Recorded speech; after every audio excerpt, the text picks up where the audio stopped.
money they take in, less than 3% actually goes to any charity. Were you aware of that? No, actually I was not. I'm not a member of the Shrine, but I have been exposed to some of their numbers.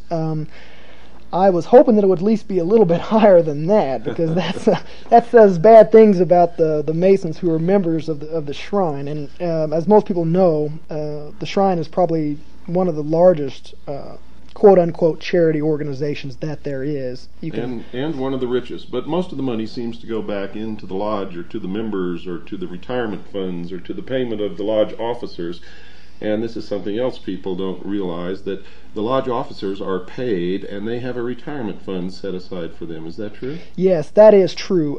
Now, this doesn't apply directly to all officers of the lodge. I myself am an officer of the lodge that I was indoctrinated into, duly elected member. They operate in that kind of manner with elected officials that serve 1-year terms. But there is an exception to this rule, and that is the secretary and the treasurer.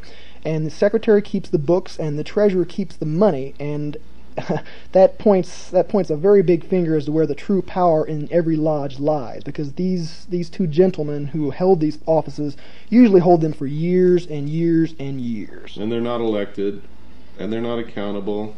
Is that correct? They are totally unaccountable. The treasurer will give a one budget report at a certain time during the year, and I listened to this report not 2 months ago, and if an accountant in the business world attempted to give such a superfluous report to his boss, he would be fired on the spot. Now, just so our listening audience realizes that you're not just some yahoo who walked in off the street and went through the first degree and are now on a radio program trying to tell them you know something about Freemasonry, what is the level of your status or your degree, or how high have you progressed through the initiatory levels? It's not exactly something that any thinking individual would like to brag about, but I have shot like a rocket up the ranks of Freemasonry. Much like in America, excuse me, today, the Masons like to keep their members busy, busy, busy. They don't want to give them time to think about what they're doing, and they don't want to give them time to think about where they're going. They do this by ritual. All of Masonry is tied up in ritual, and you must memorize this ritual, and it is very, very extensive. Each office has its own whole slew of ritual to remember.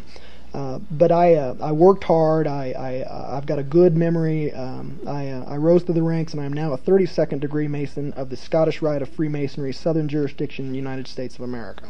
And this is the same branch of Freemasonry that Albert Pike belonged to, that created the Ku Klux Klan, the B'nai B'rith, and the branch off the B'nai B'rith called the ADL, or Anti-Defamation League. Is that correct? Absolutely true. Albert Pike is considered to be a demigod among Freemasons, and actually a source of light all of his own. He took the Scottish Rite of Freemasonry, which did exist for some time before him. He took it after the Civil War and turned it into what it is today. He incorporated much of the pagan symbology into the degrees that are still used and practiced today. His name is revered. I've seen a bigger than life-size bust of complete bronze of Albert Pike that was created for $25,000. Some of that money was mine, by the way.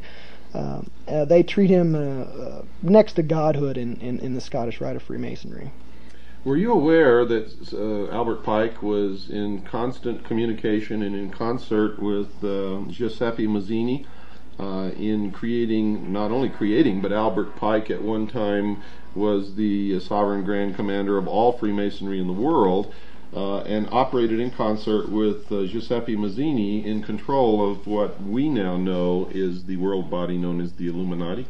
The name Mazzini is familiar to me, and I have come across its connection to the Illuminati in my research, but no, I was not personally aware, and this comes as no surprise, because with the exception of my own personal research, most of my information comes from the archives of the lodges I have participated and visited, or from Freemasons themselves, and all information is questionable at best.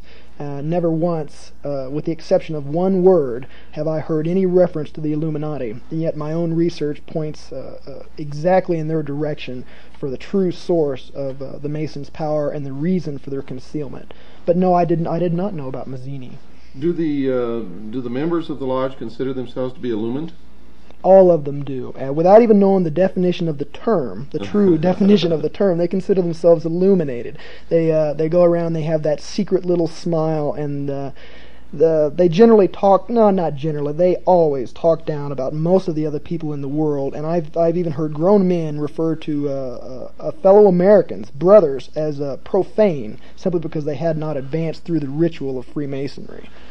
I remember a friend of mine who was a young man who was not a member of the lodge, but his father was. And he had a friend who belonged to another family who was not a member of the lodge, but owned a small business in town. And his small business was being destroyed by the members of the lodge simply because he was not a Freemason, and the business was going to members or lodge brothers. And he asked his father why his friend's family was literally being destroyed by his father and others who professed to be members of a fraternal organization existing for the benefit of the community. And his father told him, and I'll never forget this because it literally crushed my friend. His father told him this, quote, "If you are not one of us, you are nothing," unquote. Is this generally true? Is this the way Freemasons generally think about people who do not belong to their organization? I have personally seen Masonry interfere with family ties before, and yes, this is just how they look at the world. They consider the world to be profane, unilluminated, and this just goes hand in hand with the general attitude that is conveyed by all Masons, that they are on their road to their own form of godhood, and this manifests itself in severe racism. For all the people out there that may not be too familiar with Masons or Masonry, and this especially goes for members of minority groups who have often and usually continue to be excluded from Masonry, and especially for women, I'm here to tell you that you are not welcome in the lodge. You never will be, and you never have been welcome to the lodge. This especially goes for blacks, in spite of the Prince Hall Masonry, which is the biggest joke and the biggest scam and the biggest insult to any single race I've ever seen, and especially for women. They do not want you, and they consider you totally ineligible and unable to understand what they do. You told me something the other night that I found just incredible. You said that you could go to any Prince Hall Lodge in any black community and the doors would be open to you and you'd be welcome, but if one of those members or brothers of the lodge of the Prince Hall Lodge came to your lodge and tried to come in and participate in the ceremonies or whatever you call them, what would happen? It wouldn't happen. It just simply wouldn't happen. I, as a Caucasian Freemasonry, can visit any Prince Hall Lodge in the country, and as far as I know, in the world. I can also visit any lodge, period, across the world. I've been told through my initiation that I am welcome in any lodge, but this just does not apply to blacks. No matter that, even if the ritual that they go through, and I do not know this for certain, but I know it's similar. But even if the ritual were exact, even if the same form of quote-unquote illumination that they underwent was exact, they could not ever, and I sit in a lodge with Caucasian Freemasons. I've never seen a black Freemason sit in a lodge among Caucasians, and I don't think I will. Equal opportunity and affirmative action laws are just completely ignored and considered frivolous and a joke by all Freemasons. So the New World Order that they're bringing into being is going to be racist? Entirely. It has an Aryan background, and that is where it comes from. And that's been borne out by our research. Why then would the black community form their own lodges and support the bringing about of a New World Order that is going to relegate them back into slavery? And I might add, along with the rest of us who don't belong to this religion, and it is a religion, why would they participate in something like that? Well, as you've told me yourself, and most people will understand this, the world loves a mystery, and you can control the masses by dangling a secret like a carrot in front of their nose and promising them the answer to that secret if they just merely do what you say and work for you.